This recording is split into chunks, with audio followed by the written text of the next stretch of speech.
The sun was setting over Venice Beach, but no one was going home.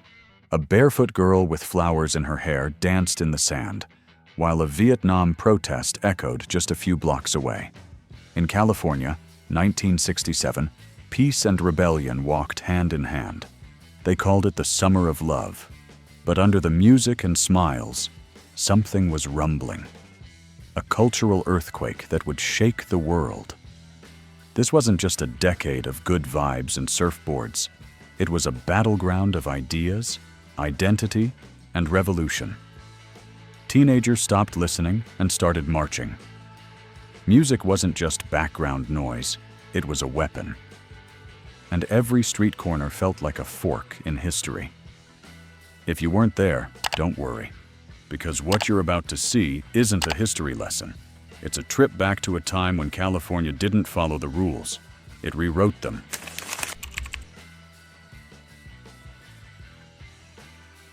It started with a street. Not just any street, but a quiet corner in San Francisco called Haight-Ashbury. By the mid-1960s, it had become something else entirely. A magnet for the lost, the bold, and the dreamers. They came with guitars on their backs, poems in their pockets, and a shared belief that the world needed to change. The counterculture wasn't born overnight. It grew slowly, out of jazz clubs, college dorms, smoky basements, and late-night conversations. But in California, it exploded. Young people rejected the materialism of their parents' generation, questioned the war in Vietnam, and searched for something deeper. Truth, freedom, connection. Then came the Summer of Love. It was 1967. More than 100,000 young people poured into San Francisco, drawn by the promise of peace, music, and community. They weren't looking for a party. They were looking for a new way to live.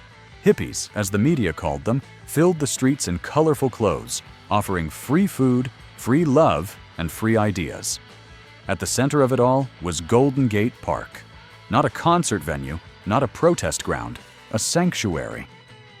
You could walk through the grass and hear a sitar in one direction, a political speech in another, and laughter everywhere. But not everything was as blissful as it seemed. Behind the idealism, there were real struggles: overcrowding, drug abuse, and clashes with police. And for many, what started as a utopia slowly unraveled. Yet, even in its chaos, the movement left a mark, a message, that another world was possible, if only you dared to imagine it. And it all began on a quiet street in San Francisco.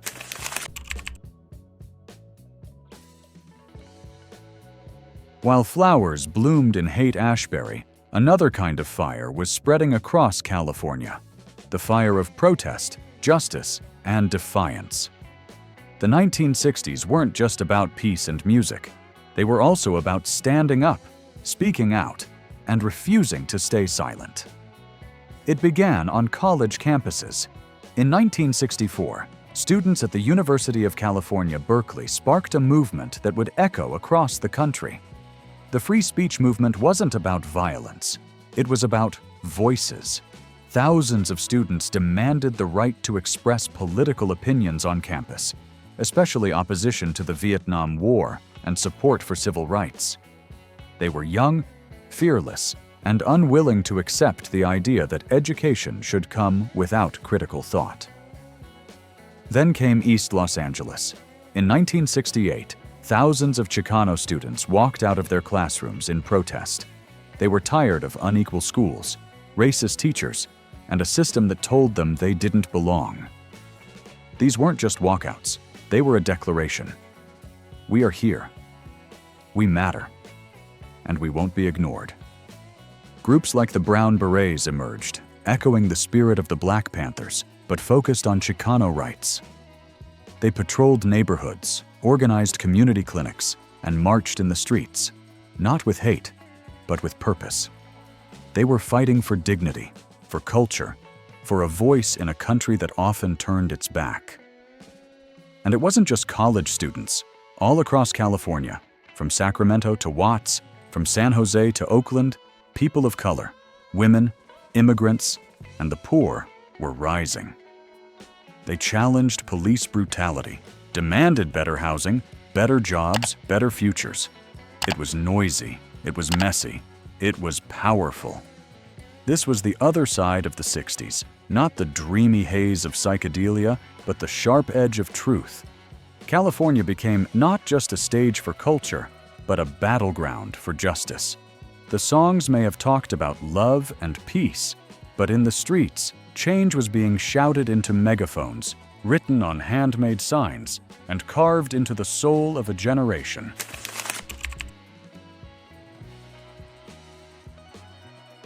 Close your eyes for a second. Can you hear it? The crackle of a needle dropping on a record, a surf guitar riff cutting through the air. A harmony so rich, it makes the room feel warmer. That was California in the 60s, alive with sound. Not just music you danced to, music you believed in. It started by the ocean. The Beach Boys turned waves and boardwalks into poetry, crafting what would become known as the California sound. Sun-drenched harmonies, songs about fast cars and endless summers. They bottled the dream of the West Coast and sent it spinning across the country. But that was only one side of the record. Head inland to Los Angeles, up into the hills of Laurel Canyon. And there, behind unmarked doors and modest porches, a revolution was being written on napkins and acoustic guitars. Crosby, Stills and Nash, Joni Mitchell, the Mamas and the Papas, they weren't just writing hits. They were translating a generation's confusion, hope, and heartbreak into melody. Their music didn't scream. It whispered truths. It questioned war, explored love, and mourned innocence lost. And still, it drew crowds.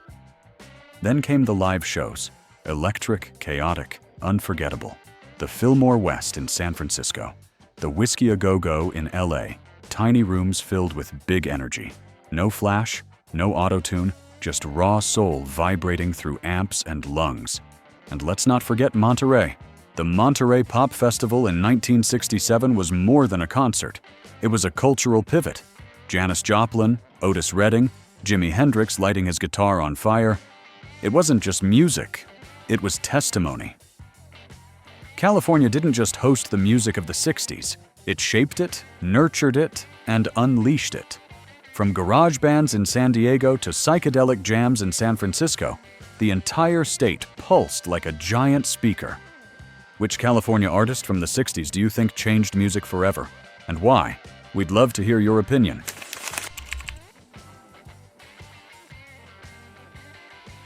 California has always been a place of contradictions.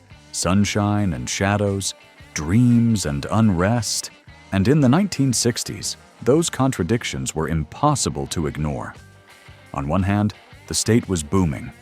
Suburbs were expanding, freeways stretching farther, industries thriving.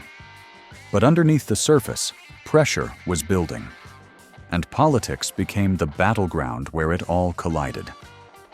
In 1966, Ronald Reagan was elected governor of California. A former actor with no prior political experience, he ran on a platform of restoring order, cutting taxes, and standing up to what he called campus chaos. To many, he represented the voice of reason. To others, he was the symbol of resistance to progress. As Reagan took office, student protests intensified. Demonstrations against the Vietnam War filled campuses. UC Berkeley, once the birthplace of the free speech movement, became a symbol of defiance. Meanwhile, the government pushed back harder, deploying police, enforcing curfews, and using tear gas to silence dissent. But the tension wasn't just on college grounds, it lived in the cities. Watts, 1965. A police stop in Los Angeles ignites one of the most devastating urban uprisings in California's history. 6 days of unrest, more than 1,000 buildings damaged, 34 lives lost. And behind it all, the same story. Inequality, neglect, frustration boiling over. California was caught between two Americas, one that wanted change and one that feared it. Then came the draft. Every week, young men across the state opened letters with one message: you're going to war. The Vietnam War didn't just divide the nation. It tore through families, friendships, entire communities. Some marched in protest. Others wore uniforms. Both believed they were doing what was right. And in the midst of it all, everyday people kept living, trying to raise children, pay rent, make sense of a world that felt like it was spinning faster every day. Politics in the 60s wasn't a matter of left or right. It was survival. It was identity. It was about deciding who we were and who we wanted to become. And in California, that question echoed louder than anywhere else.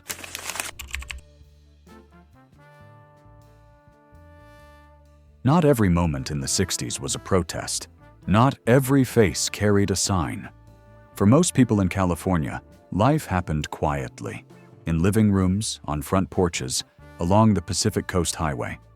There were Sunday barbecues and transistor radios, station wagons packed with kids headed to Disneyland, neighborhoods where everyone knew each other's name, housewives and curlers, kids playing on sidewalks, TV sets flickering with the moon landing, and I Love Lucy reruns. But even in the ordinary, everything was changing. Surf culture wasn't just a hobby, it was a lifestyle. Blonde hair, tanned skin, and a board under your arm became symbols of freedom. Young people flocked to beaches like Huntington and Malibu, chasing waves and something more, a rhythm, a way of being. Brands like Vans and Hang Ten didn't just sell clothes, they sold California itself. Meanwhile, in garages and backyards, something else was brewing: technology, innovation. The first sparks of what would later become Silicon Valley began with engineers tinkering in Palo Alto and Cupertino. Few noticed it then, but California was already preparing its next revolution, one made of circuits and screens. And at home, families gathered around dinner tables where old rules were starting to bend. Conversations once avoided, about race, war, love, were suddenly impossible to ignore. Children questioned their parents. Parents questioned the world. The roles were shifting. The culture was evolving. Slowly, messily, undeniably. Fashion followed suit. Gone were the stiff suits and prim dresses of the 50s. In came tie-dye, denim, fringe, and expression. What you wore said something, sometimes everything. But through it all, one thing remained constant. California kept dreaming. Even in uncertainty, it reached forward, toward something freer. More honest, less defined. Because in the end, the 60s in California weren't just about big movements or famous speeches. They were about millions of quiet moments stitched together. Moments of joy, confusion, rebellion, and love. Moments that turned into memories. And memories that still shape how we live, love, and imagine today. Some memories fade, others stay with you, like sunlight caught in your hair or the echo of a guitar from a distant radio. The 60s in California weren't perfect, but they were real, raw, alive. A time when the world cracked open and asked a new generation, what kind of future do you want? And maybe that's the question we still carry with us. If you lived through that time, we'd love to hear your story. And if you didn't, what part of that era speaks to you most? Let us know in the comments. We want to hear your voice. And if this video moved you, if it brought back something forgotten or sparked something new, give it a like and leave a comment. Not just for us, but so the YouTube algorithm knows this story is worth sharing. It helps the video reach more people and keeps the memories alive. Thanks for watching. Stay curious, stay connected. And remember, some decades never really end.